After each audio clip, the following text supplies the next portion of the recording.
Hello and welcome to John Egan and his history, a series of short videos to commemorate John Egan as the lumber baron of the Outaouais and the 175th anniversary of his election as the first mayor of Aylmer in 1847. My name is Isabelle Demel, president of the Aylmer Heritage Association. The production of those short videos has been made possible by the Programme au soutien aux initiatives de commémoration by the Ministère de la Culture et des Communications du Québec. In this video, our guest is Mr. Rick Henderson, author of many books on the history of Wrightville and this pioneering family in the region. Today, he will talk to us about Aylmer, but before the time of John Egan. Happy viewing. It's a lifelong journey in the chronicling the history of basically the Outaouais, the Ottawa Valley. The fact is that I've been bathed in history since I was a very young man. I'm a fourth great-grandson of Philemon and Abigail Wright. I'm also the fourth great-grandson of Gideon and Esther Olmstead. I'm a second great-grandson of Andrew, Leamy, and Ericina Wright. Also first cousin 5 times removed of Charles Symmes.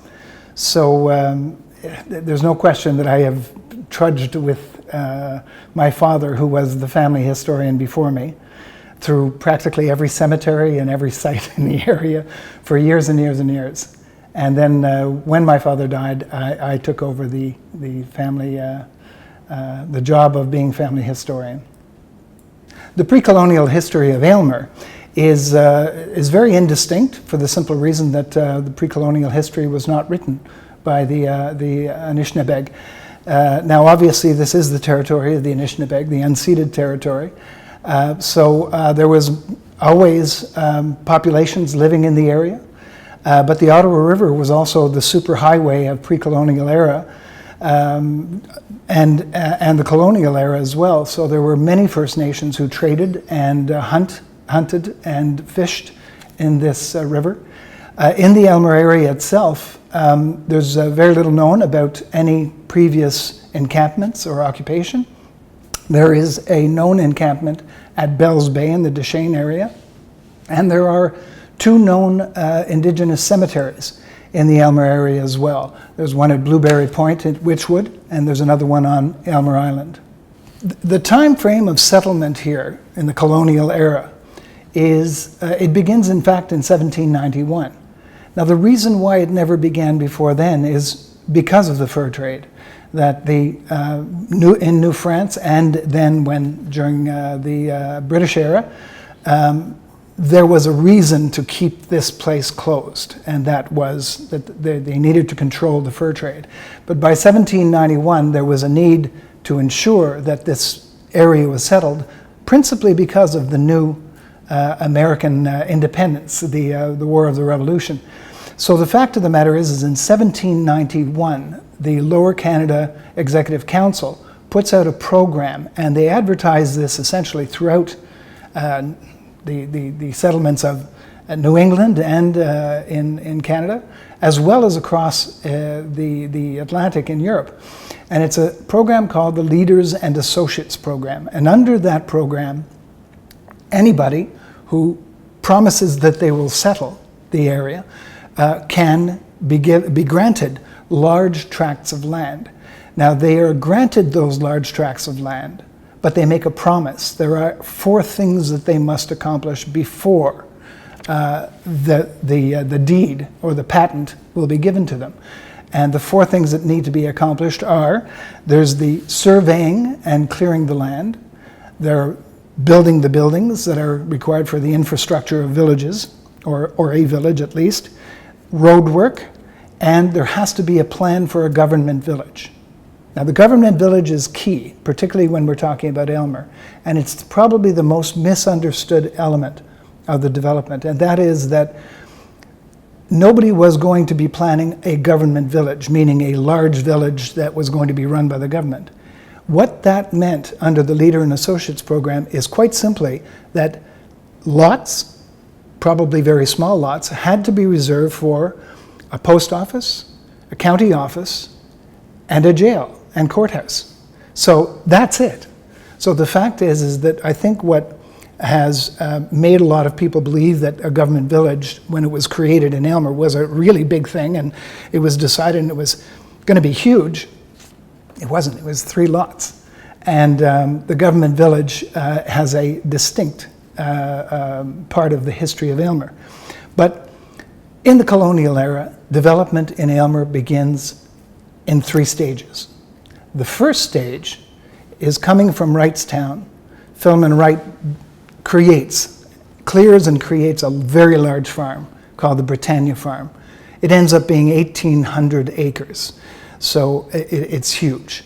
And it is, there's a road leading from Wrightstown to the Britannia Farm, which they call the Britannia Road. And the Britannia Road, from the very beginning in 1800, is a road that leads only to the Britannia Farm and just past to what today is the Rivermead Road. And the reason it goes to the Rivermead Road is because that was James McConnell's farm. James McConnell was on one side, and his neighbor was Gideon Olmstead. And Gideon Olmstead, later on, he donates the land that creates Bellevue Cemetery. But James McConnell's farm has a road that leads all the way down to the river from the Britannia Road. So originally the Britannia or Aylmer Road only goes to the Rivermead Road. And it goes all the way down to the river, just past the Deschênes Rapids, to what was then called the Deschênes Landing.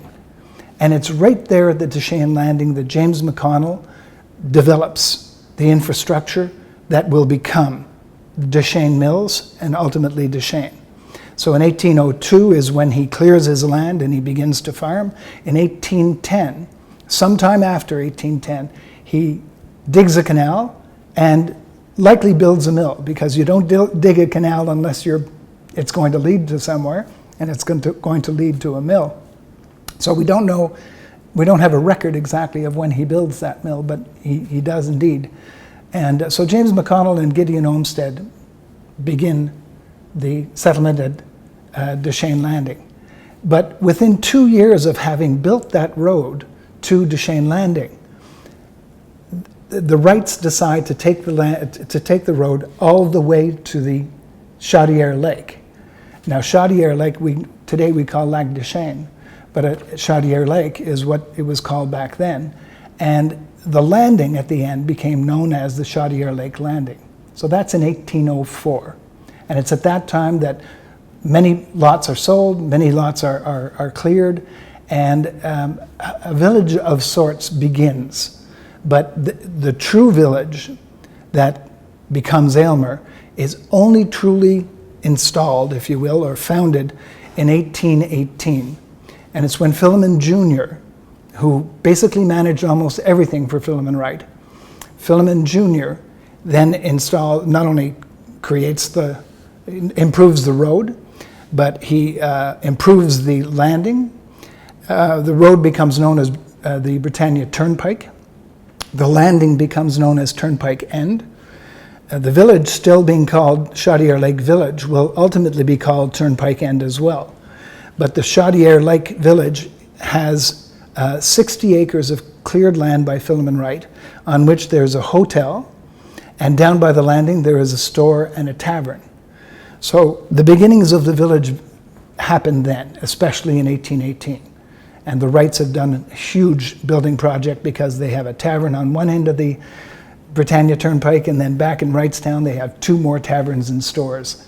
So the village here is particularly important, because the Turnpike End, where the landing is essentially the spot where all of the people who are going to be logging up in the Chaudière Lake, or Lac des Chênes, would be leaving to paddle up the river and go to the shanties. By 1814, the Wrights have 7 shanties at Chats Falls, les Chutes des Chats, and those 7 shanties are the Wright shanties that where all the lumbering in the Upper Ottawa is taking place at that time. So that is the beginning of the colonial era. So Philemon Wright Jr. is principally the person who is most involved in the beginnings of Aylmer as a village itself. The reason why the name Charles Symmes came forward is quite simple, and it is confusing, and it's quite curious too, and I spoke of the government village. Well, Charles Symmes was hired by Philemon Wright. He's Philemon Wright's nephew, because Philemon Jr. dies in 1821 as a result of an accident. Philemon Jr. was managing everything at Turnpike End, the Chaudière Lake village, and they needed somebody to replace Philemon Jr.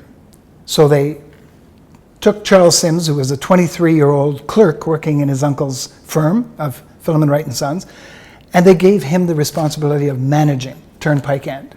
So Charles Symmes comes to Aylmer. When he is here, he is manager of the hotel, and he does a bang-up job. He does a great job. Everybody loves Charles Symmes. From the letters and notes that we can read even today, people loved him as a hotel keeper, to the point where he decides to open his own hotel later on, the very hotel we're sitting in. Charles Symmes and Philemon Wright have a bit of a disagreement, and Charles decides to rip up his contract with his uncle. And he says, "You're not holding up your end of the agreement, Uncle, so the contract is null and void." The problem was Charles had borrowed money from his uncle to buy a lot of land here in Aylmer. And that money then was demanded by Philemon Wright, and Charles said, "No, I won't pay." So they went to court, and Philemon Wright won. And he won the court case. He was awarded the money by the court. And from that, there have been several historians who have said, well, so there was this great rupture or this great disagreement between the Wrights and Philemon Wright Sr. and Charles. And that's not true. We can see in all of the letters between uncle and nephew. For instance, Philemon Wright travels to Woburn with his nephew, Charles. He loves Charles. Charles is a very important member of the family. But these kinds of disagreements happen all the time in the family. So what happens is Charles now is pretty well on his own. He's making his life here in Aylmer. He buys this lot of, he had bought this lot of land, and he decides when he finds out about the government village that, well, he's going to see if he can get the government village here instead of in Wrightstown. So he tells the Surveyor General, listen, I've got lots of land, and I'm going to subdivide it all, and I'm going to make lots for the government village, the courthouse, the jail and prison, and the post office. And the Surveyor General says, sure, let's go with that. So what Charles Symmes names as Aylmer is essentially a subdivision that is not yet full. There is a whole village that was all previously called the Chaudière Lake Village, but then the seat of the county, where the jail and the post office and so on are, becomes Aylmer. To the Lower Canada Executive Council, the government village is named Aylmer, as Charles Symmes named it, and that is how the idea that Charles Symmes was the founder of Aylmer. I think it's impossible to not say that the Wrights, and most particularly Philemon Jr., founded Aylmer, for the simple reason that all of the infrastructure that was put in place, that becomes Aylmer, was put in place by Philemon Jr. He was in charge of the project, he built the project, but of course it was under the Philemon Wright and Sons, who essentially owned 70% of all of the land that makes up Aylmer and Deschênes. 70%. There were 2,200 acres, they owned 1,600 of those acres. So certainly one could say that Philemon Jr. is the founder of Aylmer. I don't like to put it quite and label it just as one man. We saw what happened with Charles Symmes. That made everybody forget John Egan, who really had so much more of a contribution to the beginnings of Aylmer than Charles Symmes did. But Charles Symmes is certainly recognized for everything that he put in place, and he was a very important man. John Egan, Charles Symmes, Joseph Aumont are all on the same level when it comes to the development of the town that would become Aylmer, the city of Aylmer. As to its founding era, Philemon Wright Jr. certainly, and all the settlers who were here at that time as well. And then pre-colonial, we must never forget the Anishinaabe.